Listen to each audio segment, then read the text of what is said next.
So now we've seen how supply and demand zones are created and how we draw them on candlestick charts. However, as you've probably seen when you try to draw them yourself, supply and demand zones are literally going to be everywhere.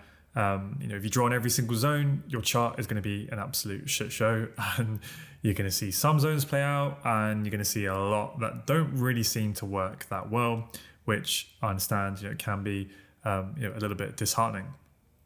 But if you think about it, supply and demand zones are literally everywhere in the market. They're supposed to be, and why are they everywhere? Well, if there are if there weren't constantly imbalances between supply and demand, then price wouldn't never move, right? It would just be stuck in a range, or it would just be stood still because, well, the market must just deem that it is at a fixed and constant fair value. But in reality, what the market deems to be fair value, that is shifting every second of every day.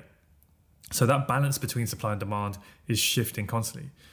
Now, nearly every single zone, when price returns to it, not always, but it will generally form some degree of a reaction when price returns to that zone. So you will usually see price pause, or maybe even just form a small bounce as those orders are exchanged between hands.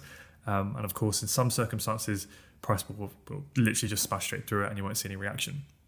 But what we can do to filter out those zones, or filter out a lot of them that are most likely not going to be worth the risk of trading, what can we do to try and filter out those poor quality zones? Because we don't just want to enter a position and risk our hard-earned capital just on any old zone that was created that doesn't have a lot of money behind it, that doesn't have that institutional backing. Because obviously that's not professional trading, right? That's just gambling. Well, there are certain confluences that we can look for to increase the probability of the zones having a large reaction or causing a large move. And one that we've looked at in depth so far is market structure. So we've now seen how we can use market structure to very effectively give us a bias on the direction of price, right? So structure tells us whether we are bullish or bearish. We know then whether we are trading that pro-trend run, or are we currently in that counter-trend pullback phase, right? And then, of course, when we start to look at multi-time frame analysis, really bringing in that new dimension to price to really help us nail down what the overall narrative is. So market structure is a very important tool that we can use in our analysis to really help us make sure that we are trading on the right side of the market. And that will increase the probability of the zones that we're looking to trade from, causing the type of large moves that we actually want to position ourselves in, right? Again, I know I sound like a broken record, but market structure will help us to manage our expectations of how far the move from that zone is likely to reach before price then may start to pull back or even reverse, okay? So it gives us a massive edge with our trade management too. So again, that's why I personally believe that market structure is king.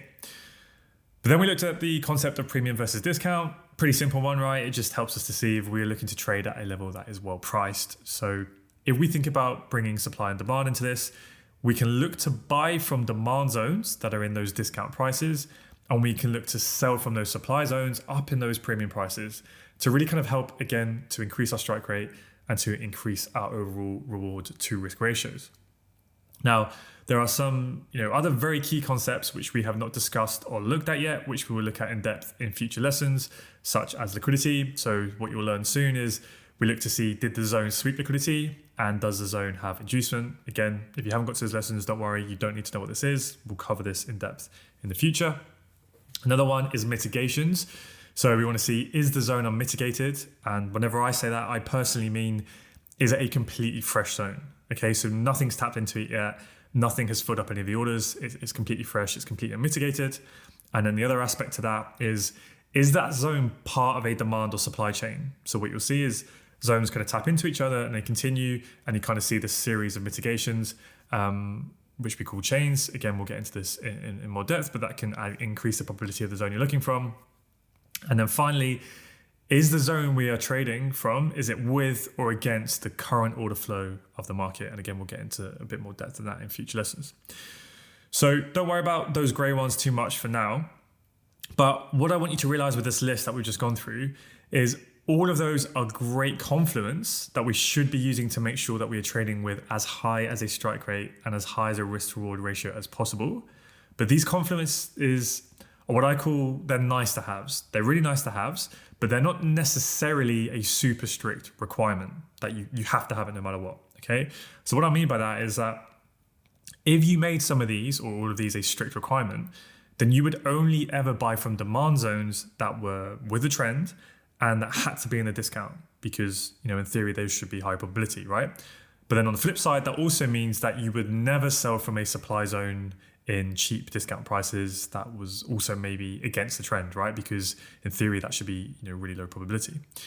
So when you get later on in the course and we go in the trade plan module and we talk about all of this, it's going to be very dependent on each individual trader, on how you want to trade, what makes sense to you, how aggressive you want to be, what you have success with, what's easy in your psychology, etc., etc., etc. And that will come with time, experience, and testing. Okay, there's a million different ways in which you can use these concepts, right? But again, we'll get into that later. The main point I'm really just trying to make here is there's going to be a lot of things you're going to be learning that are going to help you to hopefully be trading from high probability supply and demand zones. Okay, but really, there are two core methods that we use to validate whether a supply and demand zone is one that we call an institutional zone, okay? So this is kind of my way of just saying supply and demand zones are everywhere. We've learned how to draw them and identify them, but we don't want that many zones. We want to use a filter, right, where we can spot what we call institutional zones, those strong zones where we have a lot more conviction that big money stepped in when that zone was created. And like I said, that whole list of confluences help us do that. But there are two core ones that either one has to be present for it to be a valid zone. Otherwise, I don't even look to trade from it. I don't even draw it on, okay? So I personally view these two methods that we're about to look at in my plan as a minimum requirement. And I would advise you that you do this also. So what are these two methods? Well, because we want to find the zones where there was a drastic imbalance between supply and demand, so that when price does return to it, the probability of that big money stepping in again is a lot higher. And those are the areas that we want to trade from. So what can we do to try and validate which zones are going to be the strongest, the most significant, and therefore have the highest probability of causing a strong move? Well, the main idea, as you can see here, is to find a zone that achieved something significant in the market. Okay, so another simple way to think about this, if I've just said a lot of words that are going over your head, which is fair enough. If you're looking at a supply and demand zone and you're going to draw it on, just ask yourself, what did this achieve? When this zone was formed and when price moved out of the zone, out of that range to create a zone, what did that movement go on to do? Okay, you want it to achieve something significant, and the more significant things it did, right? In theory, the stronger that zone should be. Okay, so hopefully this will make it a bit more simple. But the first and main way that we look at to validate that a zone is an institutional zone is we want to look for ones that led to a move that broke structure. Okay, so we want to find where did that demand come into the market that led to price being able to break structure to the upside to break a high and form a higher high. Likewise, we want to find where did that supply come into the market that led to price being able to break structure to the downside to break a low and form a lower low. Now we know that there are three different types of structure: swing, internal, and fractal. So a boss, an IBOS, or a chock. The more significant a level of structure that a zone breaks, then the more significant that zone will likely be. Okay, so what that means is swing structure is obviously the most significant. Internal structure is less significant than swing structure, and obviously fractal structure is the weakest of the three. We want to look for the zones. So like if a zone breaks swing structure, that should be stronger than a zone that only broke a fractal high or low, right? Hopefully that makes sense. Okay, so all three of those zones can be tradable, but it's the swing zones, the ones that break swing structure, they're going to hold the most weight and have the highest probability of leading to that next large swing moves, right? And those are the swing runs that we want to catch and position ourselves in. So that's the first main way in which we can validate the significance of a supply and demand zone in the market. And that's by concentrating on ones which cause the break of structure. And to be honest with you, really that's it. This is pretty much the main way in which I will always validate a zone. Did it break any form of structure? As long as it at least broke a fractal high, then I'm interested in it. But ideally, the stronger the structure it breaks, the better the zone should be. Now, the second main way in which we use to validate institutional zones is doing something and achieving something very significant in the market is if a zone manages to overpower and take out another zone, causing that zone to fail. Okay, so we call these flips. So a supply to demand flip, where we have a supply zones that's in control, but then demand overpowers that supply zone and takes control. Okay, so supply flips the demand. So we call it a supply to demand flip, which is the example you can see on the screen. And the opposite of that would be where demand flips to supply. Okay, and don't worry, we'll go into this in loads more depth in the future lessons.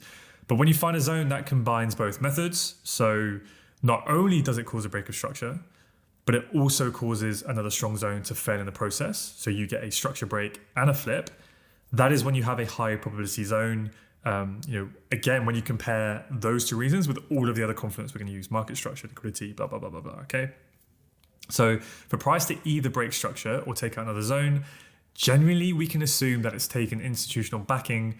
So, big money has had to step into the market there in order to cause the zone to flip and to cause the structure to break, right? So they're the two methods, the main methods that we use to filter out all of those supply and demand zones on your charts to try and find the footprints of where big money has stepped into the market.